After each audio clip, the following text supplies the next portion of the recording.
வீடு வந்து ஏதோ குட்டியா இருக்கும் போல, நம்மலாம் வர்றதுக்காக யோசிக்கிறாரு அப்படின்னு பார்த்தா, அப்புறம் தான் சொல்லி தம்பி தம்பி தம்பி ஏகப்பட்டது வச்சிருக்கேன் தம்பி சண்டால.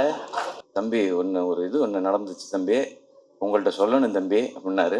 என்னண்ணே நான் ஏதோ பிரச்சனை போல அப்படின்னு நினைச்சேன். சரி நேரில் வாங்கினேன்னா, தம்பி அதான் தம்பி கொஞ்சம் நேரம் லேட்டாக வந்துட்டேன், அதுக்கு ஃபர்ஸ்ட் சாரி. எங்க இருந்து ஆரம்பிக்கணும்னு தெரியல. ஏன்னா இந்த படத்துல எனக்கு பிடிச்சவங்க நெருக்கமானவங்க நிறைய பேர் இருக்கிறாங்க. நான் முதல்ல இந்த படத்துடைய ட்ரெய்லர் பத்தி சொல்லிடுறேன். ஒரு சாலிட் ஆக்ஷன் ஃபிலிமுக்கான எல்லாமே இருக்கிற ஒரு ட்ரெய்லரா இருந்துச்சு அது.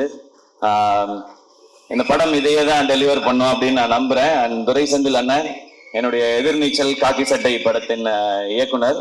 அவரு ஸ்பாட்ல எல்லாரும் சொன்னது அப்படிதான், எப்பவுமே சிரிச்சுட்டே அந்த ஸ்மைலோடே தான் இருப்பாரு.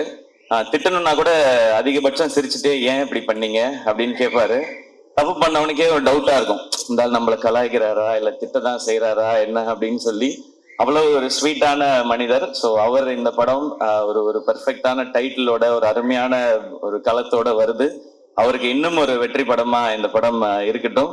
ஏன்னா அவர் என்ன முதல் முறை மீட் பண்ணி அவர் எனக்கான கதை சொல்லும் போதே நான் என்ன நினைச்சேன்னு தெரியல, என்கிட்ட இருந்த ஒரு கதையை சொன்னேன். நான் முன்னாடி அசிஸ்டன்ட் டைரக்டரா ஒர்க் பண்ணதுனால அந்த டைம்ல ஆகல. ஸோ எப்போ அவர் எனக்கு கதை சொல்ல வந்தாலும் நான் ஒரு கதையை அவர்கிட்ட சொல்லுவேன்.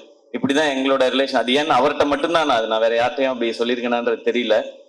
அவ்வளோ ஒரு கம்ஃபர்ட் இருக்கும். வடிவுகர் சேமா சொன்ன மாதிரி எப்பவுமே எல்லாரையுமே சந்தோஷமா கரெக்டா அவங்கள வச்சுக்கிறதுல அவர் அடிச்சுக்கவே முடியாதுன்னு நினைக்கிறேன். எனக்கு அவரோட ஒர்க் பண்ணது ஒரு நல்ல அனுபவம். இந்த வெற்றி இன்னும் அவர் அடுத்த கட்டத்துக்கு கொண்டு போட்டோம். வாழ்த்துக்கள்ண்ண. அண்ட் குமார்ண்ண அவர் வந்து வருத்தப்படா வாலிபர் சங்கம்ல எனக்கு பழக்கம். அப்போ அவர் ஒர்க் பண்ணாரு, ப்ரொடக்ஷன் எக்ஸிக்யூட்டிவா ஒர்க் பண்ணாரு. விட மாட்டார், எல்லாரையும் ட்ரில் வாங்குவாரு, சீக்கிரம் வேலையை முடிக்கணும், டைம் வேஸ்ட் பண்ண விட மாட்டாரு, காசு வேஸ்ட் பண்ண விட மாட்டாரு. ஸோ வேற ஒருத்தர் காசு போட்டாலே அப்படி இருக்கிற ஒருத்தர் அவர் காசு போட்டா எப்படி இருப்பாருன்னு நீங்க நினைச்சுக்கோங்க. எனக்கு தெரிஞ்ச ப்ரொடியூசரா இல்லாம அங்கேயுமே வந்து ஒரு ப்ரொடக்ஷன் எக்ஸிக்யூட்டிவா தான் பிஹேவ் பண்ணியிருப்பாருன்னு நினைக்கிறேன். ஏன்னா யாராவது வந்து டப்புன்னு சம்பளம் கேட்டுருவாங்களோ அப்படின்றதுனால சீக்கிரம் முடிக்கலையா அப்படின்னு அந்த கோபமான ஒரு ஃபேஸ் ஒன்று வச்சுப்பாரு. அண்ட் நான் அவரை நிறைய டைம் பார்த்துருக்கேன். சூரியனை வந்து இறக்கி விட்டு போவார் அவர் வீட்டுக்கிட்ட.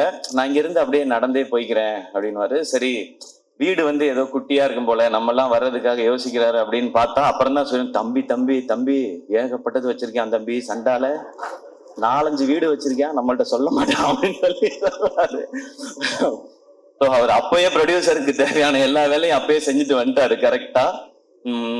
இந்த படம் அவருக்கு இன்னும் நிறைய லாபத்தை கொடுக்கட்டும். ஏன்னா ப்ரொடியூசருக்கு இன்னைக்கு தேவை அதுதான். ஏன்னா அது கொடுத்தா நிச்சயமா அவர் இன்னும் நிறைய படங்கள் பண்ணுவாரு. அண்ட் சூரியனை வச்சு இன்னும் நிறைய படங்கள் அது பண்ணிதான் ஆகணும், வேற வழி கிடையாது. இவரும் அவருக்கு பண்ணிதான் ஆகணும், அவரே இவருக்கு பண்ணிதான் ஆகணும். ஸோ இந்த படம் இன்னும் பெரிய வெற்றி அடையட்டும். அண்ட் இதை டிஸ்ட்ரிபியூட் பண்ற 5 ஸ்டார் செந்தில் சார், உங்களுக்கும் வாழ்த்துக்கள் சார். இந்த படமும் உங்களுக்கு ஒரு வெற்றி படமா அமையட்டும் சார், வாழ்த்துக்கள். அண்ட் இந்த படத்துல ஒர்க் பண்ண டெக்னீஷியன்ஸ் எல்லாருக்கும் விஷஸ். ஏன்னா ஒரு சாலிட் கண்டென்ட்டா இருக்கு அப்படின்னா டெக்னிக்கல் டிபார்ட்மெண்ட் ரொம்ப ஸ்ட்ராங்கா வேலை பார்த்துருக்காங்கன்னு அர்த்தம். அண்ட் நான் சூரியனை பத்தி பேசிடுறேன். சூரியனை உண்மையிலே அண்ணன் தான். நான் ஜென்ரலா இப்ப நான் திருச்சி பக்கத்துல இருந்து வந்ததுனால என்னை விட கொஞ்சம் வயசு மூத்தவங்களை பார்த்தா நான் அண்ணன் பேசி பழக்கம். எனக்கு அது சேனல்ல இருக்கும் பொழுதுமே அப்படிதான், எல்லாரையும் அண்ணன் தான் கூப்பிடுவேன். அது வந்து ஒரு மரியாதை, இந்த ரெஸ்பெக்டுக்காக. பட் சூரியன் எப்பவுமே ஆத்மார்த்தமா நான் அண்ணன் தான் கூப்பிடுவேன், அவரும் என்ன ஆத்மார்த்தமா தம்பின்னு தான் கூப்பிடுவாரு. இது வந்து சினிமா நட்பு அதெல்லாம் தாண்டின ஒண்ணு, அது எல்லாருக்குமே தெரிஞ்சதுதான், அதை நான் தனியா சொல்ல தேவையில்லை. சூரியண்ணனுக்கு முதல்ல அவரை கதையின் நாயகனா நீங்க நடிக்கலான்னு சொல்லி அவருக்கு ஃபர்ஸ்ட் கதை சொன்னது நான் தான். அவருக்கு ஞாபகம் இருக்கான்னு தெரியல, ஏன்னா இப்ப பெரிய பெரிய டைரக்டர்ஸோட ஒர்க் பண்றாரு. ஸோ அப்போ வந்து புதுசா கதை சொன்னவங்களை ஞாபகம் வச்சிருப்பாரான்னு தெரியல.